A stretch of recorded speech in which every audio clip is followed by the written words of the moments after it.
Welcome to Steinberg Before Steinberg in our series Flight or Fight, Stories of Artists Under Repression.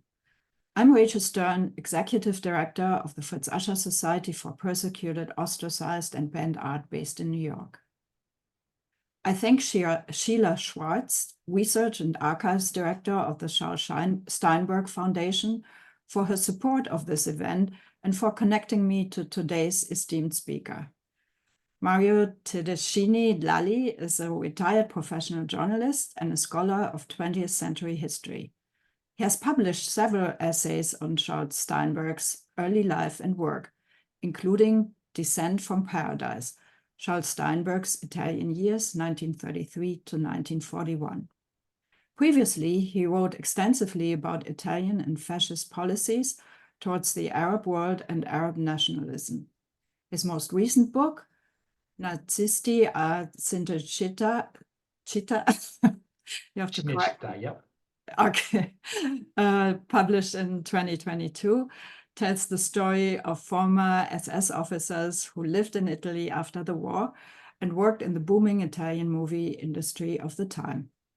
As a journalist, he covered international affairs for many years in different newspapers, then moved into digital journalism, editing news websites, teaching and consulting in digital news publishing. After the presentation, there will be time for Q&A, so please post your questions. Welcome, Mario. Thank you. I think I'll try and share my presentation now so that everybody can try and follow. So, good morning and good afternoon to the people connecting from the United States and similar time zones. And good evening to those like me who are connecting from somewhere else east of the Azores archipelago. Speaking of those mid-Atlantic islands, they are not just a useful geographical symbol. They also happen to sit squarely in the middle of Saul Steinberg's physical and intellectual journey, from a young, persecuted would-be artist in anti-Semitic Romania to full-fledged artist and worldwide celebrity in New York City. Okay, then, let's go back to Monday, June the 23rd, 1941. Saul Steinberg was aboard the SS Excalibur en route from war-ravaged Europe to the American continent. The ship had sailed from Lisbon in neutral Portugal. It stopped at the Azores to disembark 8 stowaways and send them back on another ship going in the opposite direction. They were probably part of the thousands of refugees, mostly Jews, who crowded Lisbon, hoping to catch one of the few liners that sailed to places where they could start a new life. We don't know their names, who they were, but Saul Steinberg was there with his journal and his pencil to record the event in Italian, as you see, because Italian was at that point still his chosen language. Steinberg was one of the few who made it, with the help of friends and relatives, but his was a complicated journey, a long, long one, from Romania to a permanent home in New York. It took him altogether about a dozen years. It touched upon 5 continents. It helped him make what he would later call his transformation from Easterner to Westerner. I will try briefly to tell the story of this journey. The story, somehow, of Saul Steinberg before he became Steinberg, before he eventually settled in the US in 1944-45, before he became the respected, if often misunderstood artist with whom 2 or 3 generations fell in love, and whose old capital signature they learned to recognize in magazines such as The New Yorker, or in his larger body of drawings, paintings, and sculptures. But little they knew about the young man who struggled to survive the growing anti-Semitism and repression in Europe and to affirm his often undefinable art. That early part of his life, his first 30 years, he kept mostly shrouded under a coat of nice but often misremembered or misrepresented stories, and the occasional outright refusal to go back to a degrading period fraught with anxiety. Autobiography, he wrote to his friend Aldo Buzzi, is the last refuge of the scoundrel, so he never wrote one.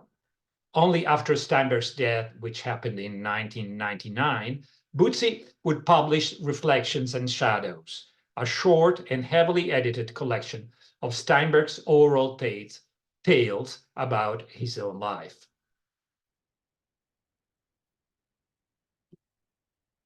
Saul Steinberg often said that he was a writer who draws. It should come as no surprise then that instead of writing an autobiography, he hid details of his life in his art, where the casual observer could not detect them, unless, of course, they were already aware of them.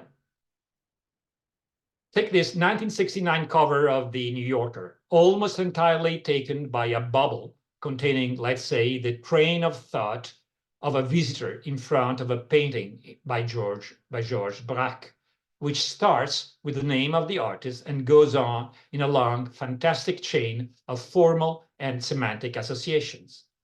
Well, in it, one can find the name of his wife, Hedda Sterne, alongside that of Ada Ungari, his girlfriend in Milan in the 30s. It's an intellectual labyrinth by a master of labyrinths. It makes perfect sense that Umberto Eco in 1987 analyzed this cover in one of his semiotic seminars. Autobiography, a drawing of 1966, is another case in point.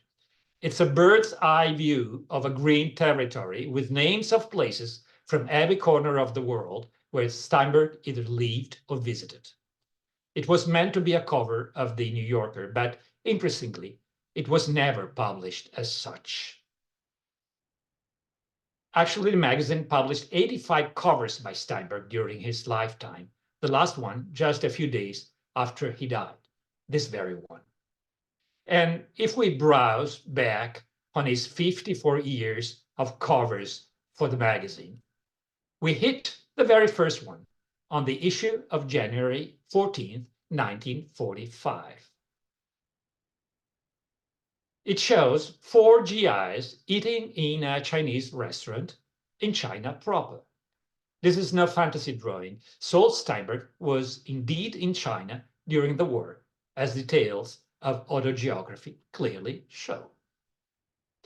It was perhaps the weirdest stop in a long and improbable journey that took him around the globe 1.5 times, always moving westward. In the 50s, he would reflect on the difficulties of his family trying to adjust to living in France after they had emigrated from Romania, saying that they had to undergo transformation from Easterners to Westerners, a transformation, he noted, that he himself had begun in 1933, when he took a train from Bucharest to Italy to study architecture in Milan, a cultural as much as a physical transition.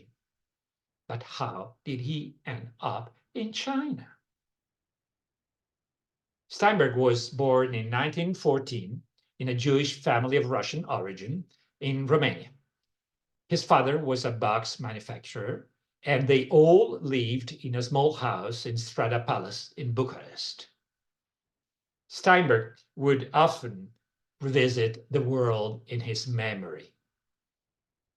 In 1978, he even made a photo montage of his adult self holding hands with his boyhood self. But he never went back to his native country after the war. He despised the place where he experienced virulent anti-Semitism, a place that he perceived as a cultural backwater of Europe.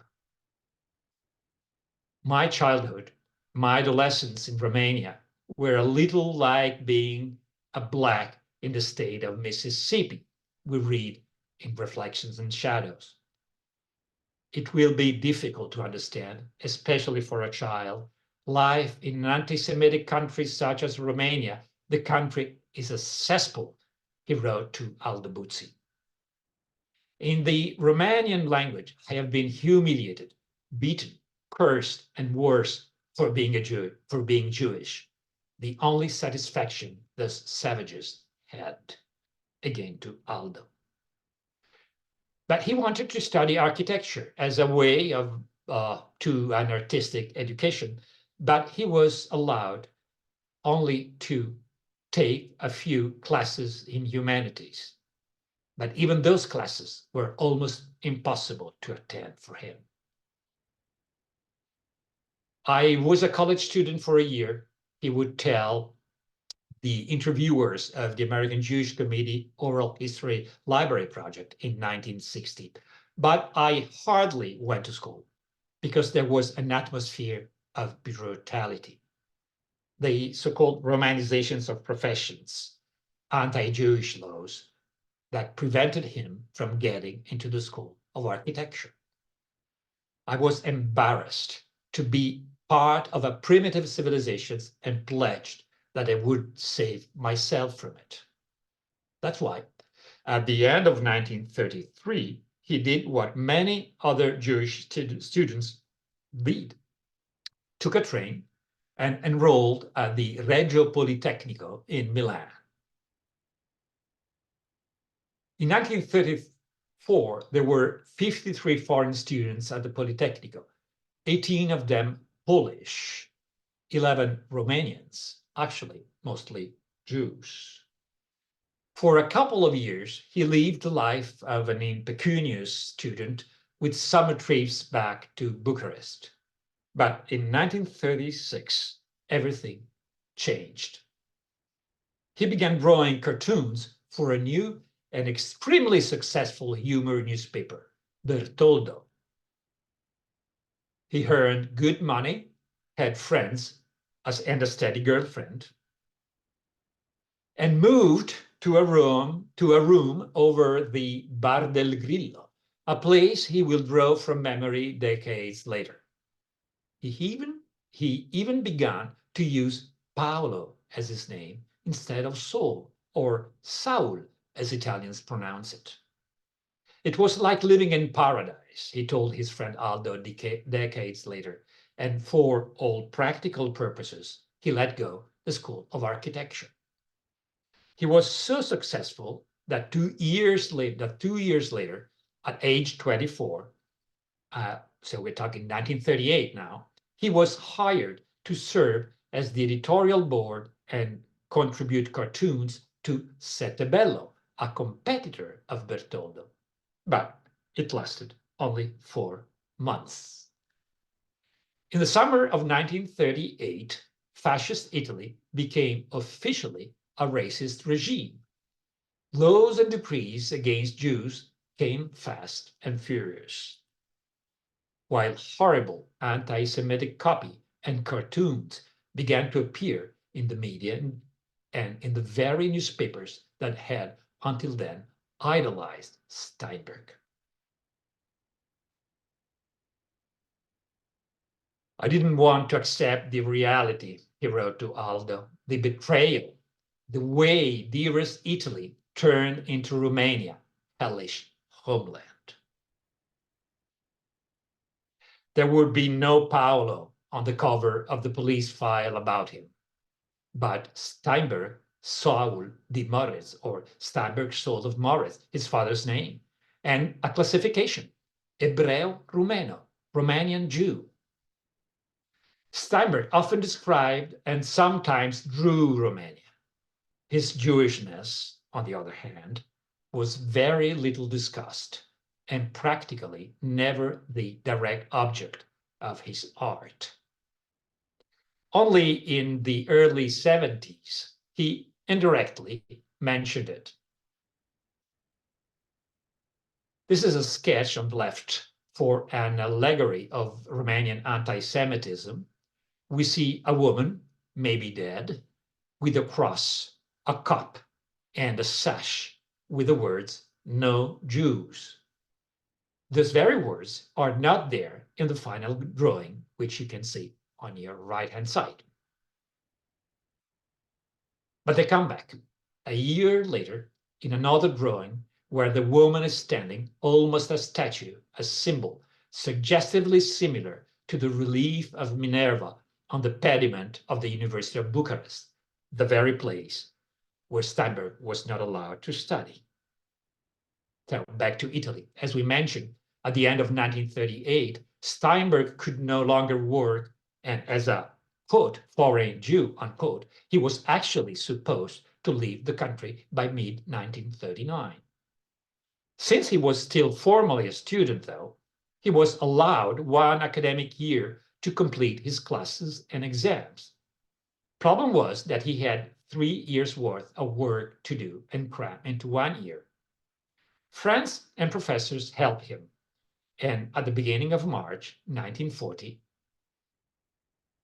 he got his degree. A useless degree, as a matter of fact, since it was accorded to Steinberg Saul di razza ebraica, of the Jewish race.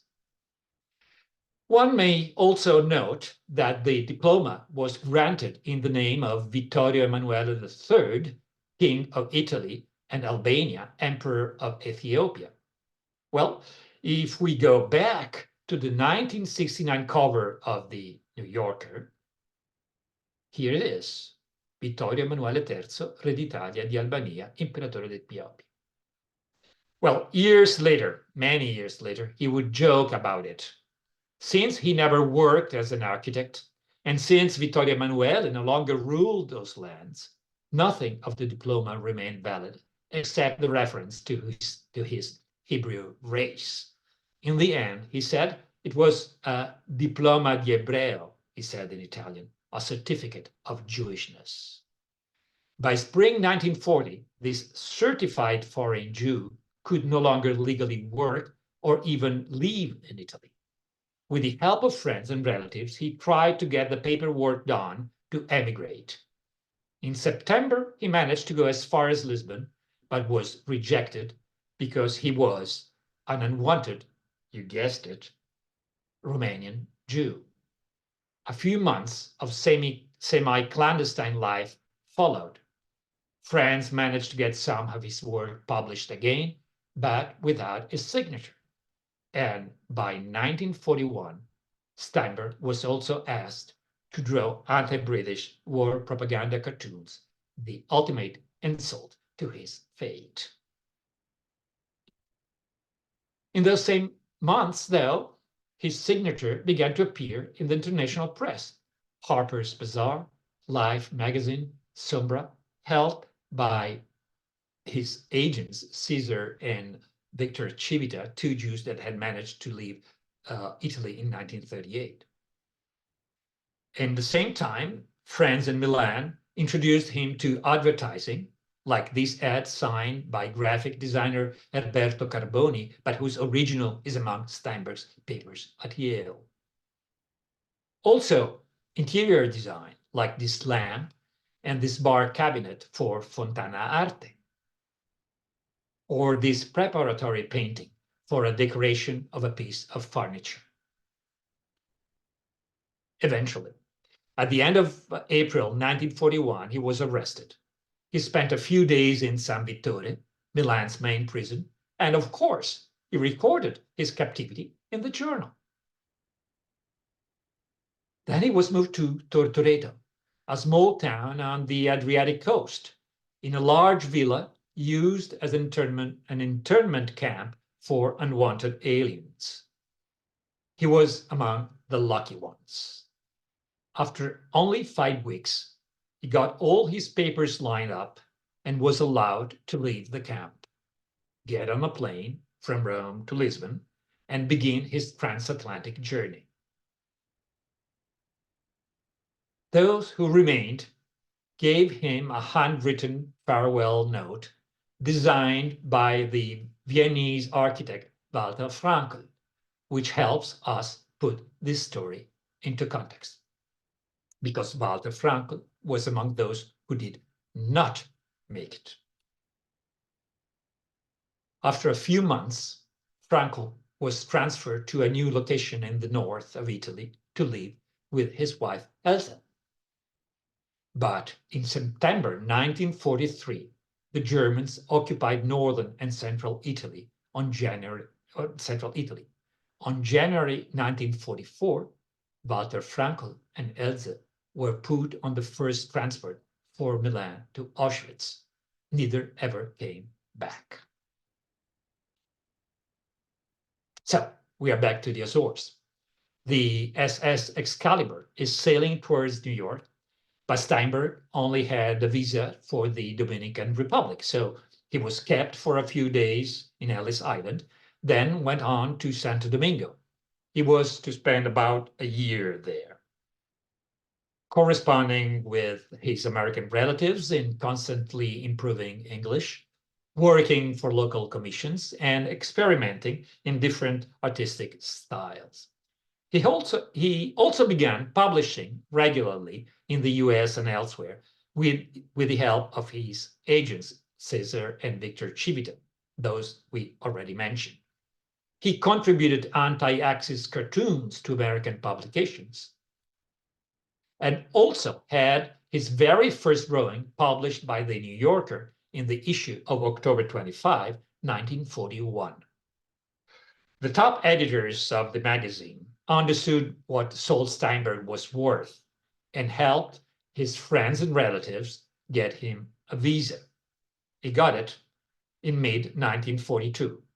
Steinberg flew to Miami, and from there he reached by bus New York on July the 1st. Thus began his American experience, working, mingling in the artistic milieu, meeting interesting people like the painter Tedeschini, who was to become his wife. But that was far from the end of his long journey westward.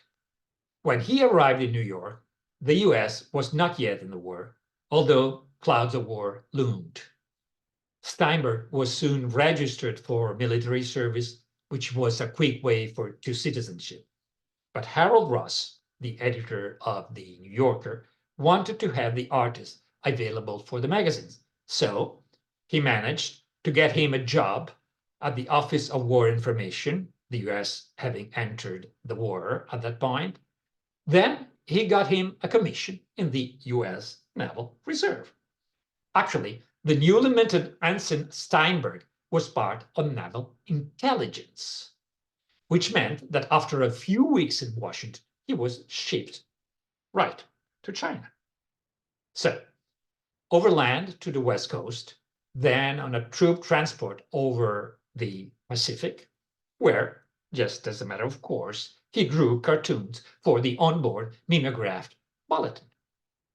The ship touched port in New Zealand, Australia, and landed in Ceylon, now Sri Lanka.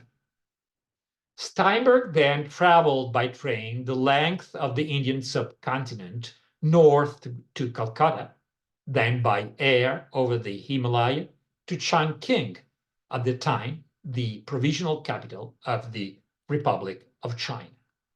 Now, let's figure that.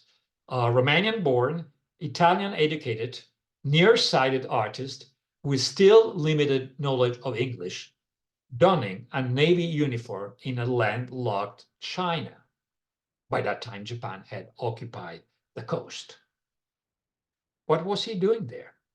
Nobody knows for sure, actually. He was part of SEICO, the Sino-American Cooperative Organization, an outfit set up to help Chinese intelligence and partisans fight the Japanese. Maybe all he had to do were just a few propaganda or instructional drawings. He never told.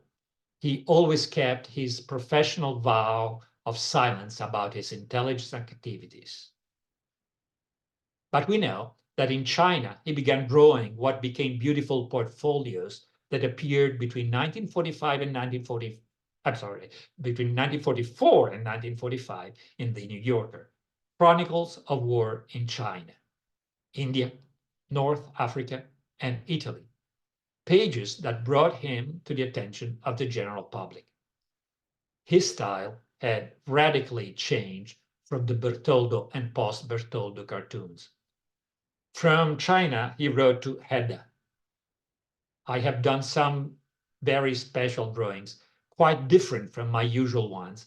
I'm doing what a photographer does and sketching what I see." Steinberg was indeed a great reporter.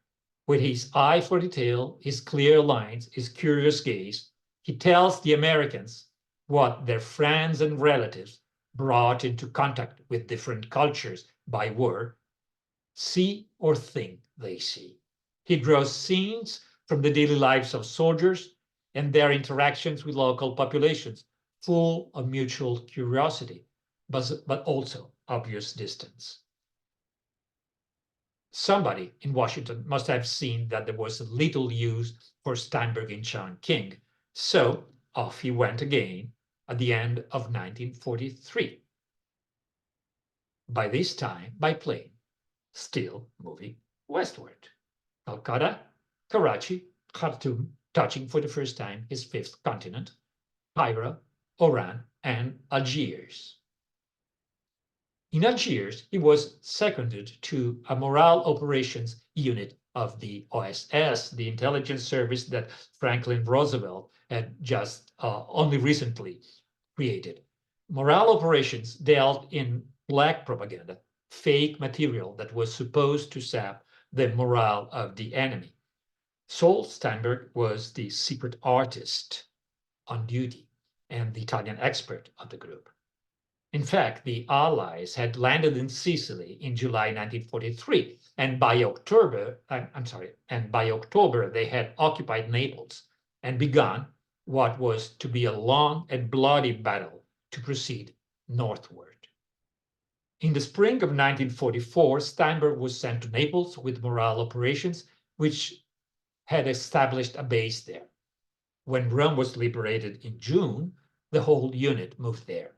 So he was back in the country that had forced him to flee 3 years before, almost to the date, and he was underwhelmed by it. Poverty, confusion, dirt. This was not the country he knew and longed to return to. "I didn't know much about southern Italy," he wrote to Hedda, "and it has rather changed what I thought about this country. There is something very extraordinary to me and also sad. The fact that I used to be one of them and felt at home in Italy. However, now, because of the uniform, I'm just another gullible person, another tourist to be easily cheated and who belongs to a strange upper class, the Sahab, like in India, while they are just natives." He did use his time to send great portfolios about Italy to the New Yorker, showing an affectionate eye, at times ironic, but never truly participatory. He points out the contradictions between the ancient glory of the monuments, the everyday life and reality of war, and then Italians who turn their eyes to the passage of a Scotsman in kilt, amazed American soldiers who look at the frescoed ceilings of their offices. Italians are often portrayed in a stereotypical way, women with dark, curly hair, men with grease and mustache. It is perhaps the eye of the Sahab, as he said. In any case, it's the eye of a foreign soldier, an outsider, describing the world that is not his own. It is, or tries to be, the eye of the old American he's striving to become. The destruction brought on Italy by the war would not make the witty pages of the New Yorker. But in his first book, All in Line, we see that Steinberg occasionally did draw and paint the actual fighting and its results, sometimes in a more expressionistic way than his usual style. In September 1944, Steinberg was eventually sent back home, retracing his first westward trip through the Atlantic.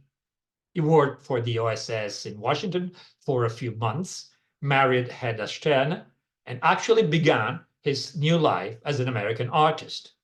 His war drawings became part of his first already mentioned very successful book, All in Line. He had made it. He was 30 years old, and his journey from the Strada Palace house in Bucharest to an apartment in Manhattan had taken him 11 years. At the end of April, beginning of May 1945, the war in Europe ended. Steinberg noted in his diary the dramatic deaths of Mussolini and Hitler. And 2 days later, he resigned from the RSS. But one more year later, he was interviewed by the PM newspaper. The journalist tried hard to get details about his war years with the intelligence. But Steinberg kept veering off to totally different issues. Only at the very end, he said, "Let me tell you the funniest story of the war. In Italy, I lost my stamp with my name on it, which I used to mark my laundry. I looked around for something else and finally marked my underwear with a stamp marked secret. Then I was suddenly assigned home and I left with my laundry left behind. I sent for it and got all my laundry except the underwear marked secret. I keep imagining this long gray underwear stamped secret locked up in a safe somewhere and guarded by MPs. Does it really matter if this is true? Well, maybe not his underwear, but something else about him remained under lock for decades. It remained so until the CIA declassified the OSS papers and, with them, its agents' post-assignment reports. Steinberg, of course, was one of them. And of course, he didn't write a report. He drew one. It was duly stamped secret and filed away. He tried to explain the difference between white, open, and black covered propaganda with a series of crayon drawings. Then he added many samples of his work produced to appear as coming from the enemy side. Like fake German opposition newspapers, mind you, with their own cartoons. Or little anti-Nazi stickers. Or a series of leaflets entitled Wie lange noch, or How Much Longer. Or even pieces of toilet paper that agents were supposed to leave behind the lines near German troops' latrines, with Hitler's face printed on one side above the words "Diese Seite benutzen" or "Use this side," and so on. To tell the chronological and geographical story of his morale operations unit, he created complex sheets for every location: Algiers, Naples, Rome, with a collage of stamps, postcards, or visiting cards, reduced, photocopied, and partially colored, with short typewritten explanations. Plus original drawings illustrating the actual places where the unit worked. Each one, of course, with a stamp certifying his secret art. We know that Steinberg was fascinated by masks. This image on the right is taken from a 1967 interview filmed for Italian television. He said then, and then repeated often, the concept that a mask would protect him from other people and make him more truthful. Well, 7 years before, when he was interviewed, as we said, by the American Jewish Committee Oral History Library Project, he said that, according to him, Judaism was a private affair. What he called the public Jew was a construction of non-Jews. And he said that he was attracted to invisibility. Then went on. I think of spies, he said, for example, of espionage. The spy is always a very excited person, and not because he knows stuff about other people. The most important thing about the spy is what he knows, is that he knows that he is a spy and other people do not. That's the most important thing about the spy. The mere fact that he has a secret that he keeps to himself by definition makes him alive, alert. He has to watch. He's a spy. The AJC interviewers could not see it, but Steinberg was playing that very game with them. The metaphor, of course, made sense as such, but without their knowing, it also spoke about a real experience of Steinberg. He had indeed been a secret agent, and even at the very moment, he was doing what he was telling them. He was showing, without making it clear, a part of his own identity that only he knew about. In a way, I'm sorry that through all these years, I have been trying to leave that mask, to look what was behind his untold story, his half-truths, to solve the biographical riddles hidden in his works, to undo, perhaps, that other piece of Steinbergian art that was his tale about his own life. But did we biographers destroy it? Or did we just add a few other twists in the labyrinth of his biography? After all, this is how he portrayed a US intelligence operative in China in a private drawing for his commander there. Isn't it much, much better? Grazie, as we say over here. Thank you so much, Mario. This You're most welcome. This drawing needs to be definitely studied. It's yeah,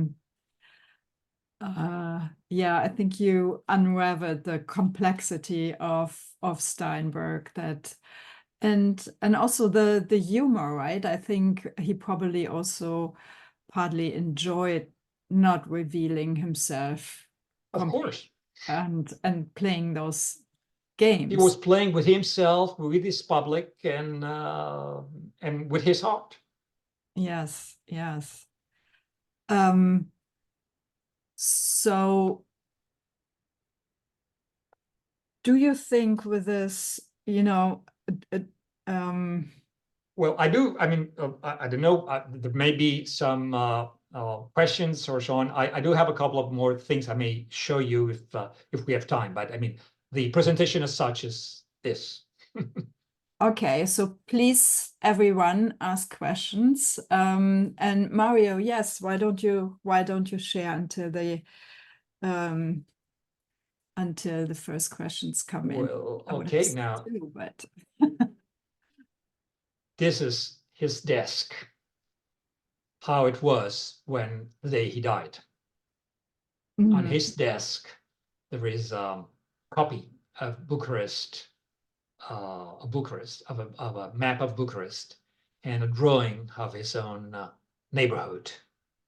So he never went back. He despised the place, but he kept going back to it in his memory with documents, drawings, and this is actually what he left on his desk that very day.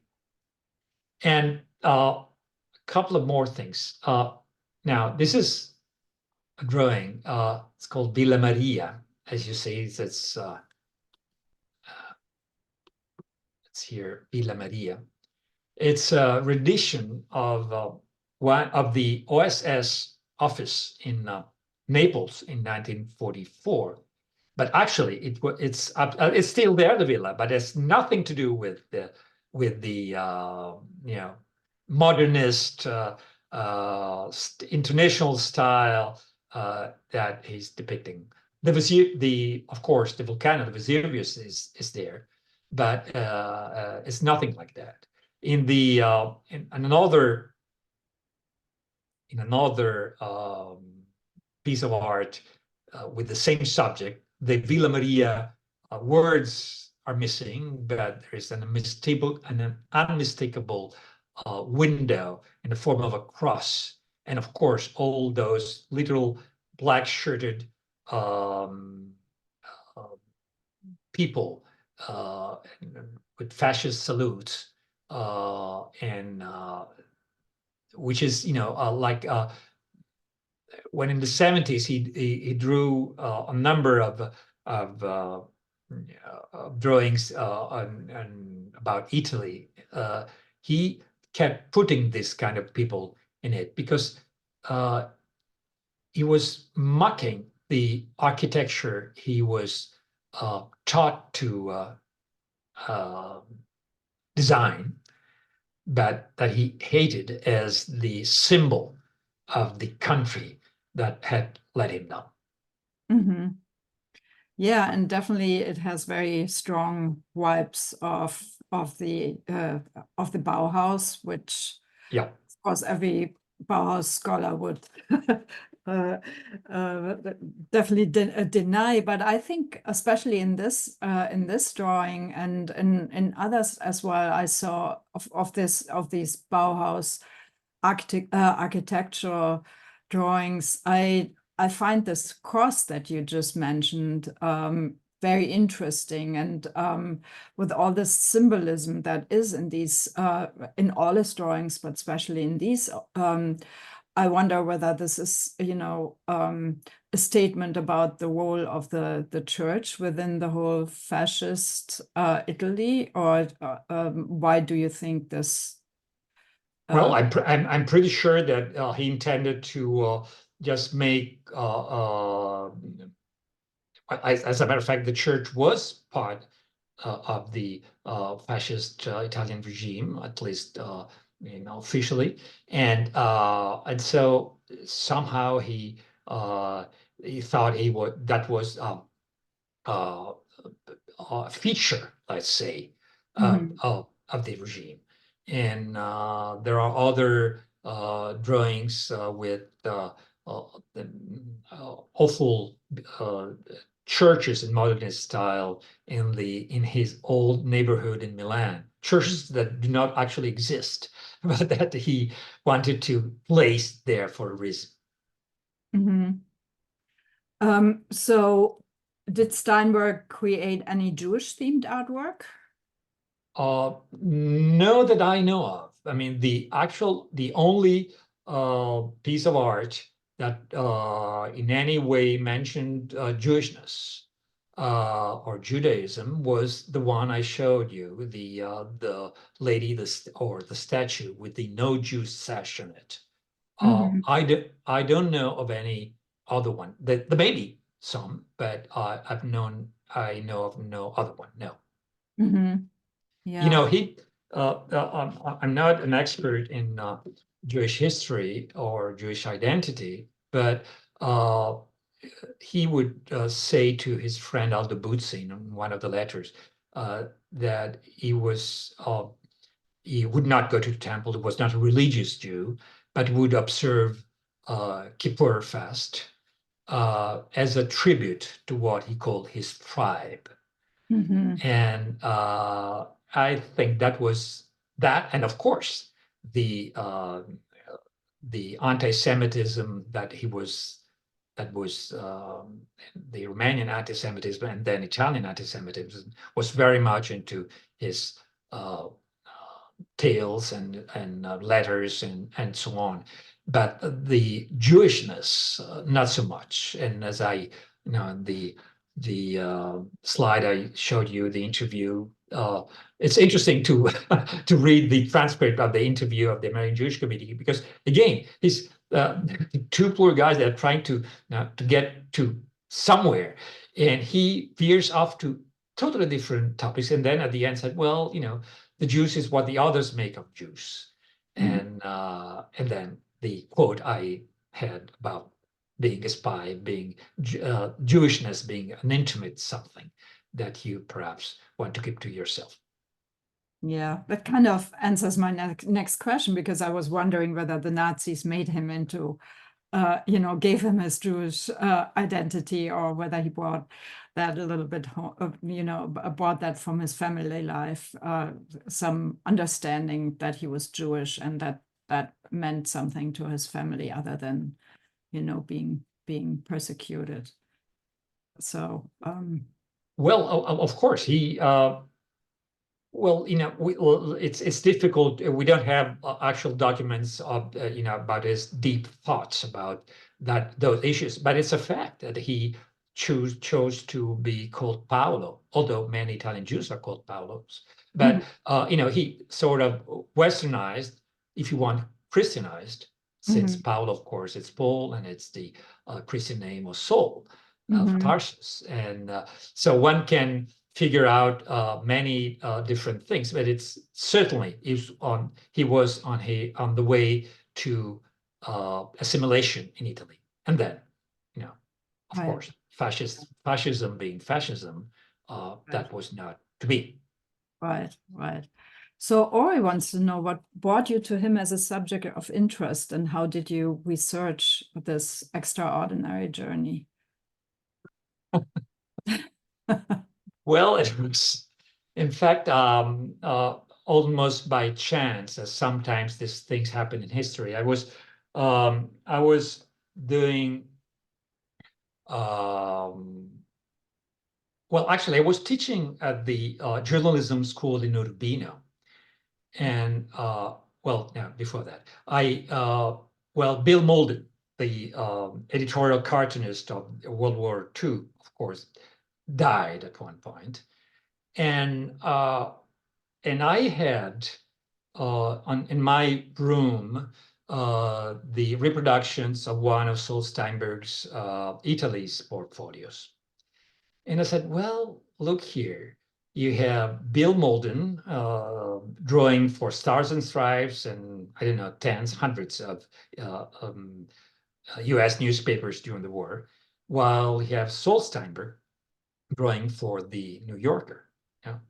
The Italy campaign, seen by, shall we say, lowbrow and highbrow cartoons. And so I began trying to explore this idea of a back-to-back study, because I thought that Steinberg was in Italy as a war correspondent.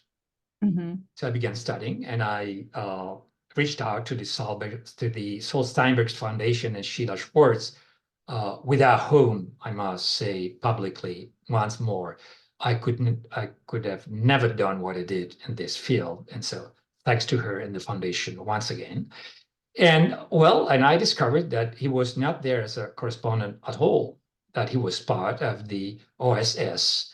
And so I began digging up. I went to the States, went to the National Archives in College Park, Maryland, then went to see his papers at the Beinecke Library at Yale.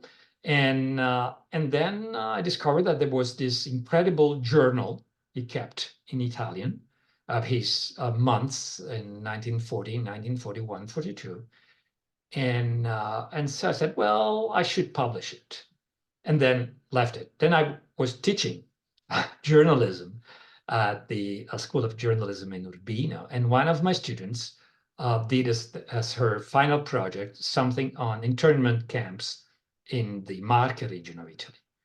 And I said, well, I mean, that was a great idea. It was a great work she did.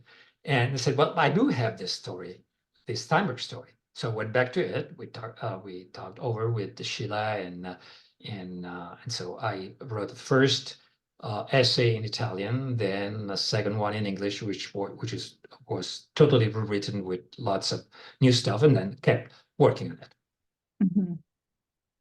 Yeah. So no Bill Molden anymore. It could be worth going back to that idea of Bill Molden versus Saul Steinberg. Who knows? But somebody else will have to do that.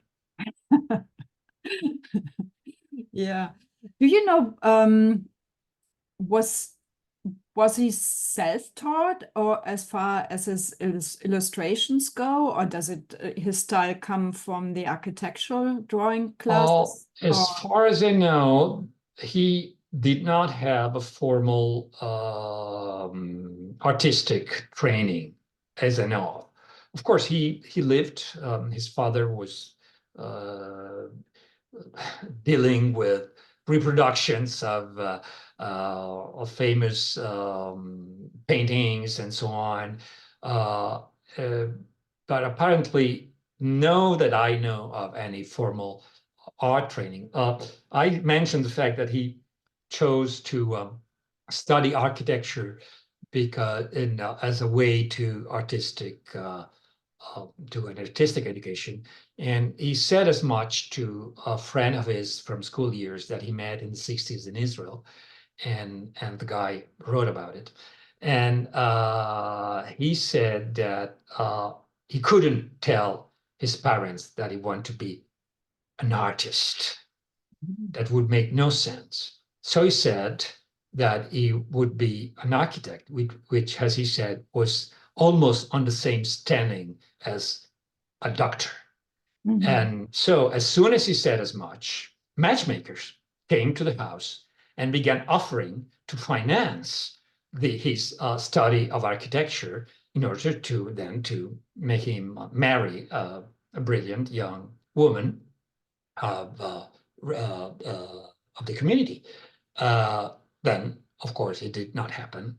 Unfortunately, the anti-Semitic laws prevented him to go to the School of Architecture in Bucharest, and whatever, probably little, could came out of that could no longer come about. Another interesting thing that an interesting story about, well, his Judaism, if you want, that he told at one point, which I'm not sure it's true, by the way. You can never tell with Saul Steinberg. In 1944, September 1944, before he was repatriated to the U.S. Well, interesting to use repatriated as a word because he was an American citizen for the previous year and a half, Romania had just surrendered to just switch side, if you want, to the Allied. And so the Allied were occupying the country. And he hitched a flight to Bucharest on the first OSS plane from Bari in Italy to Bucharest to meet his family that he had not seen since the summer of 1937. And so, as he tells it, he goes there to his Strada Palace home and found everything shut down. Nobody's around. And he doesn't know whatever happened to them. And then there was this little kid hovering around his Jeep with the American flag on it and everything, and said, well, don't you know, it's Kippur. Everybody's at the temple. So as he tells it, he didn't realize that it was Yom Kippur. Mm-hmm. So, and did he meet his whole family then? Did they all survive? After a while, of course, they met, and actually he managed to get some advance money from the OSS and left money with them. But then until the 50s, they could not meet again until they were allowed to leave then communist Romania to France in the mid-50s. Mm-hmm. Wow. So Hedda Stern, she was from Romania herself, yes. Yes. She had, I think, I'm not an expert on Hedda Stern, but one thing we know that they never ever spoke Romanian together. They always spoke English, even when Saul's English was still in the making, so to say. And he was his wife, well, legally until the very end, although they separated at one point in the 60s. Did they have children? No, they did not. So two devoted artists. Right. And no, Saul Steinberg's sister, Lika, had 2 kids, and that's all there is to the descendants, let's say, of the Steinberg family. Yes. Yeah. So, so let's go back to, I guess, to Italy. First of all, Audrey is asking whether he was left or right-handed. Do you know that? Oh my goodness, I have a photo somewhere. I think it was right-handed, but I'm I have to go back to the documents, but I'm pretty sure it was right-handed, but I won't swear on it. Yeah. I can well let's go back to the slide. Come on. Maurizio is actually asking. Yeah, okay. This is right hand, right? Oh, Yes. right He's hand. drawing with his right hand here. Very good. Okay. Not only an answer, but you could prove it. That's amazing. Okay, and let me go So back here. Maurizio is asking whether you could tell something more regarding Steinberg's experience in the satirical journal Bertoldo. Oh, well, yes, it was a very important fact of his life and the Italian, shall we say, cultural milieu of the time. Bertoldo was founded in 1936, mid-1936, and it was a newspaper, not a magazine. It was a humor newspaper, hugely successful. Somehow it tried to indirectly make fun of some of the, magniloquent fascist propaganda. And he was a student, and the newsroom was just almost perhaps 200 yards, 300 yards from where he was staying. And so one afternoon in autumn 36, he went to the newsroom with a couple of drawings and offered them to the newsroom. And they accepted them. And funny is that the first 2 drawings that were published on Bertoldo was not under Steinberg's name, but under an assumed name, Xavier. But then from the 3rd one on, he used Steinberg. And even this use of the family name without the first name was very typical of the place. Lots of copy in the newspaper refers to the different authors, kidding them and so on. And they usually speak about themselves using their family names. So it's Steinberg or Guareschi or Mondaini or Mosca or whatever. Not very often Giovanni Mosca. So, and he was very, very successful. So very successful that when he had to stop working for them, they kept publishing drawings in his style. For instance, he would draw like some cows with a flower in their mouth as a signature, let's say a graphic signature of the comics. And you can find cows with a flower in the mouth all over the both Bertoldo and Settebello issues all along until 1943. And this he noted when he went back to Italy in 1944. He was somehow he felt it nice on one hand, but of course they pretended. Well, they did not pretend to be Steinberg, of course, but they drew in the style of Saul Steinberg, and it was so much successful, as I mentioned, and that he was in 1938. they set up this competitor, Sette Bello, Mhm. and that was edited by Cesare Zavattini, whom some of in the audience may remember from the post-war neorealistic time in the movie industry, and Achille Campanile, a very famous humor writer. And Steinberg, with the two of them, was part of the editorial committee. Mhm.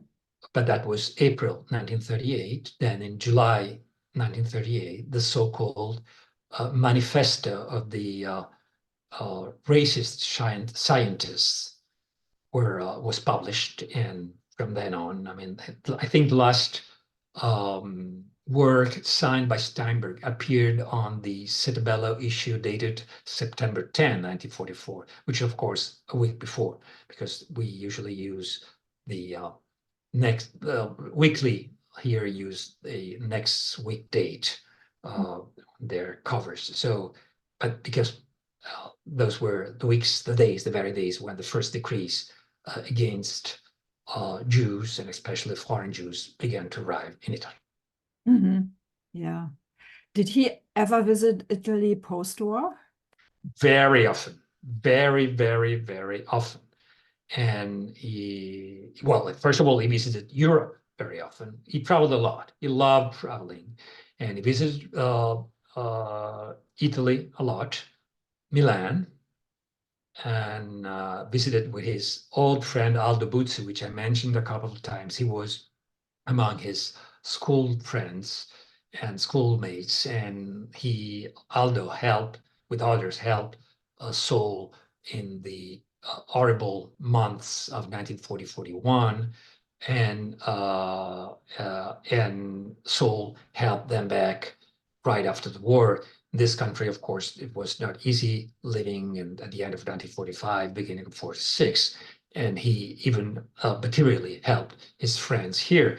And because he acknowledged that without them, he could not have make it. Just keep in mind that after he tried in September 44 to go to Lisbon and was pushed back, he was living a clandestine life, so to say, because the police knew perfectly well where he was, or almost perfectly well.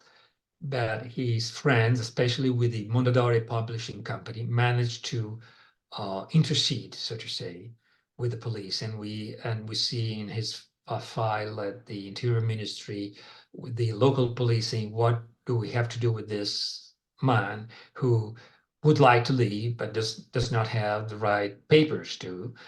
And so at the end, they negotiated a surrender, so to say. So at the very end, he was arrested in April 26, 1941, sent to this internment camp for 5 weeks. But in the meanwhile, the paperwork went on. And so at the beginning of May, he was allowed to leave. And you have to keep in mind, people who are not familiar with Italian history, and especially the Italian Jewish history, until 1943, Italian Jews, although were, of course, heavily discriminated against, they still had some sort of legal, let's say, standing. There was a formal institution, the Union, the so-called Israeli communities at the time was called, and there was an organization called the DELASEM, or the Delegation to Help Foreign Jews Trapped in Italy to Go Elsewhere. And this organization worked with the Italian authorities, of course. And DELASEM also worked on behalf of Saul Steinberg and helped him manage to get out of this country. And so it's quite a paradoxical thing. You have to think also that although the 1938 decrees stated that foreign-born Jews had to leave the country in 6 months, by mid-1939, very few could. As a matter of fact, they didn't have anywhere to go. And on top of that, many others from Germany and so-called, in the bureaucratic lexicon here, Germany-dominated countries entered Italy as tourists, hoping to find a way out of Europe somewhere. And Walter Frankl, who I mentioned before, the architect who drew the farewell note for Steinberg, he was one of them. He was from Vienna. He came from Vienna with his wife in late 1938 or early 39, I don't remember exactly. And he was caught in a net. And until 1943, they still hoped that somehow they could survive, because apparently there was no menace to their lives. But, as things go, the Tortoreto camp was closed at the beginning of 43. Some went north, as Walter Frankl. Some were interred in southern Italy, in internment camps in southern Italy. And since, after a few months, the Allies invaded Italy, starting from the south, those who were in the south got their life, and the others did not. Most of them did not. Yeah.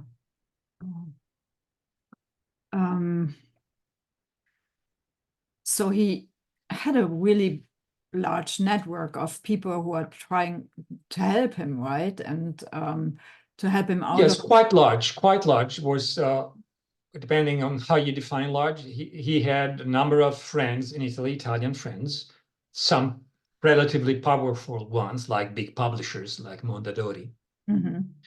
And plus, he had relatives in the States, a cousin and her husband, plus another uncle. And there were these two, Cesare Civita, later known as Caesar Civita, who had been the editorial director of the Mondadori periodicals until 1938. He was from a well-to-do family, and he and his brother Victor managed to get out of the country as soon as the things were clear. So they moved first to France, then to the States, and they established this agency in the States and in South America, which helped Saul Steinberg place his work in, like, Demoiselle, or Harper's Bazaar, or Life, and then later the New Yorker, or in South America, a lot in South America, and also help him find a bureaucratic way out. So they helped him find a visa for the Dominican Republic, because there was no way to get into the state, because he was out of any possible quotas. And so he got his visa from the Dominican consulate in Milan, and then he had to get a visa to get to Spain by air, and then a visa to Portugal, and then a document of some kind in order to board a boat to the US without a US visa. So you got the US consul in Milan gave him an affidavit saying he really has to go to Santo Domingo. So he was kept on Ellis Island for a few days, and then moved on to Santo Domingo. So yes, there was a relatively large network of relatives and friends and professionals who helped him, either because they loved him or liked him, or liked his work. Yeah, very, very lucky for him. We had this questions, why did Portugal refuse him? And the fact was that it wasn't only just getting all these visa, which was pretty impossible at the time, but to line them up that they're all exactly. They're all well, this September event in Lisbon, at the Lisbon airport, mystified him, and he never knew why.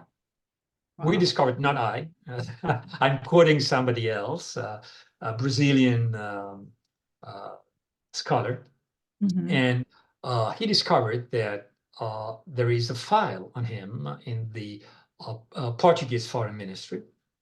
Mm. The fact is that he went to the Portuguese consul in Milan asking for a visa, and he was given one. So he left for Lisbon.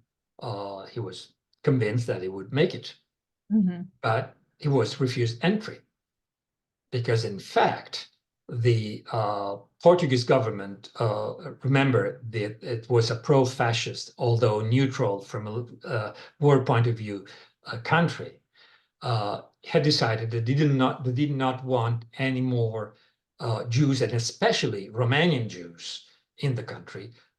Lisbon, it was like full of people.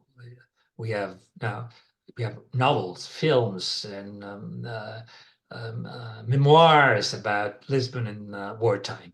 And so they decided that enough was enough. No more Jews, especially no more Romanian Jews.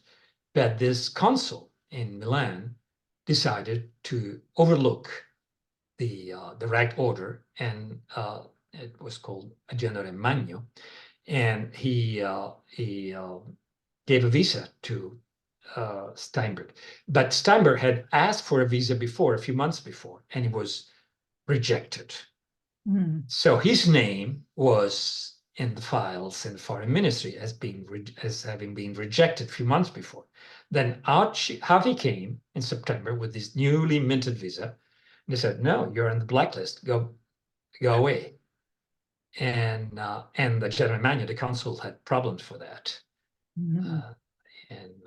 He was removed, or officially removed, although he managed to keep working on it because his substitute could not arrive in Italy in time. But anyway, yeah. And General Magno was one of the few diplomats, especially Portuguese diplomats, I think there were 2 or 3 of them, that tried to help Jewish refugees around Europe in wartime. Wow. But in this case, failed because the bureaucracy worked. Yeah, it's an important important reminder how many things had to work out to get out, and helps us understand why so many didn't, right? And why so many killed themselves because they were standing at the shoreline and just were not able to leave. Everything had to be lined up. Yeah. And everything valid. Exactly. When he first went to travel to Lisbon, he had a valid passport, Romanian passport, which expired in November. And the Romanian legation in Rome would not renew it. So he didn't even have a proper passport. Yeah, he was very lucky. Very much so. Well, he knew he had been, and he kept saying as much and writing to friends about it, and trying to remember each and every one of the people who helped him, and up to his last day. Yeah. One last question. We went a little bit over time, but the questions show me that how many that I'm not the only one who's completely fascinated. So thank you. It's a story behind the story, Yes, exactly. So Alan is asking whether he collaborated with any other illustrators or colorists, and who did he influence? No, I'm not sure I understood the question really. Whether he always created art just by himself, or whether he worked together with collaborated with other artists. Well, no, I would say that mostly, well, he worked by himself, except when he worked later on sculptures, on wooden, there this series of wooden desks, etc. He had, how do you say, carpenter helping him for, well, structural reasons, if you want. But no, he worked by himself, mostly by himself.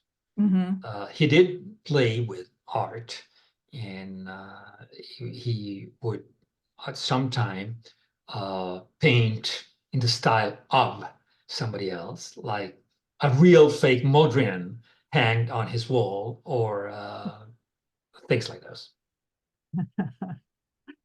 Yeah, I could see that. And of course, his wife, Hedda Stern, created art that was very different. So there was no collaboration there for sure. And they, yes,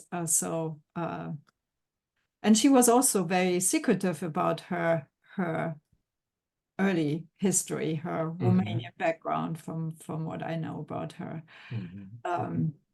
which is actually somehow closing the circle in a way that he had, as he was, when he died, that he had on his desk that map The Bucharest map, yeah. of Bucharest, which, yeah, very much shows, I think, how much. And I would say it was a map of Bucharest, of course, but you may see, if we go back to it, let me go back to it.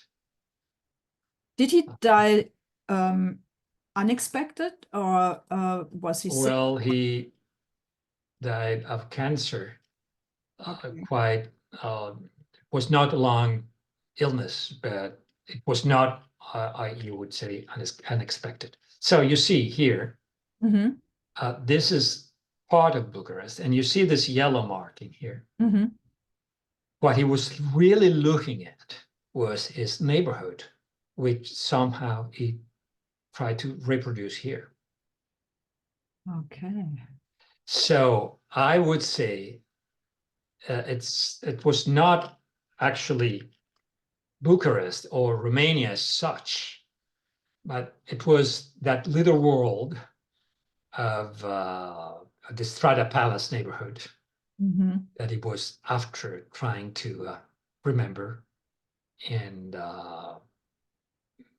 sometimes perhaps remind to himself the voices, the people, the sometimes the smells of the place.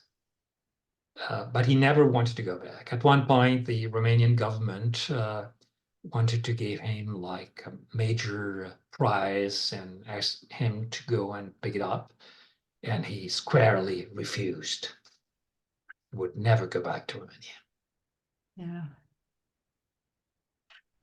It's interesting that he went back to Italy so much more forgivingly, because Italy had also turned. Yeah, but it turned.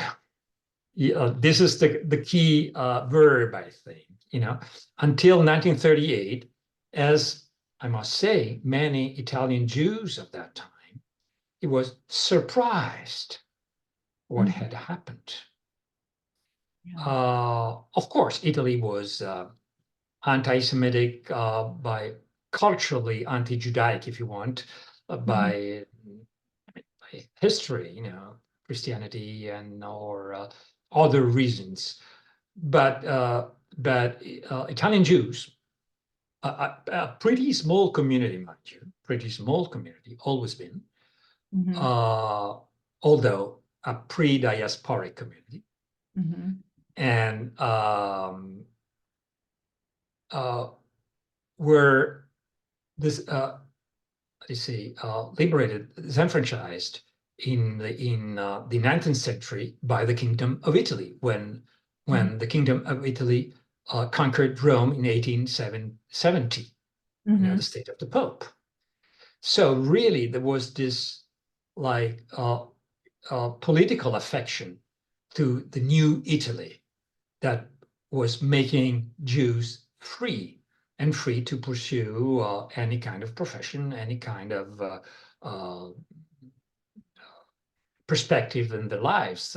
We had, in the high military ranks and diplomacy, actually in government at the beginning of the 20th century.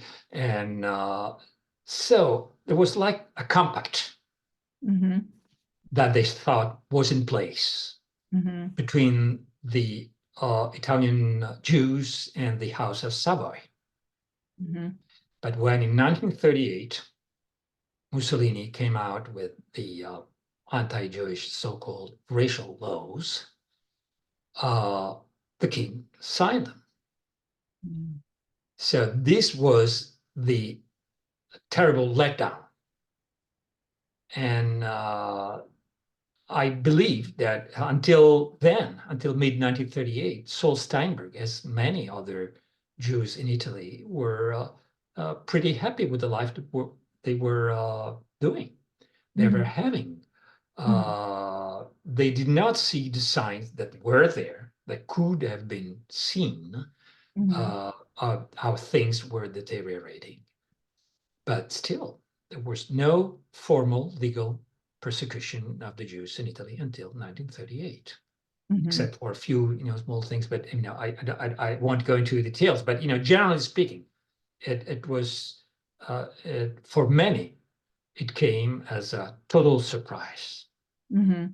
Although the speech with which Mussolini in 1938 in Trieste announced the new policy, it's horrible to hear and very, very, very clear. He even said, we are not copying anyone. We're not doing this because somebody else asked us to do that, of course, with reference to Hitler and Germany. But this is because, our country and our nation and our race demands it, and so on and so forth. Racist laws began a few years before, after the conquest of Ethiopia in 1936, because Italy established what was, for every purpose, an apartheid regime in East Africa. And the Italian laws that somehow put African subjects on a legal standing of some, not exactly like a metropolitan citizen, but had some legal standings. They were prevented from doing many, many things. They had harsher punishments from on the criminal law, in criminal law than metropolitan citizens, and so on and so forth. That was like the preamble to the full-fledged racist laws of 1938. That is, yeah, that's, thank you so much for the insight into Italian fascism, and which is very different from Romania, right? From the whole Eastern, and it's important, I think, to point that out and to recognize that, and also, of course, thank you so much for giving us such a deep insight into so many new facets of who Steinberg is and what he lived through and what he experienced. So thank you so much, Mario. Thank you very much for having me, and thank you to everybody who's there listening and watching. Thanks a lot. Thank you. Take good care. Thank you. Same to you.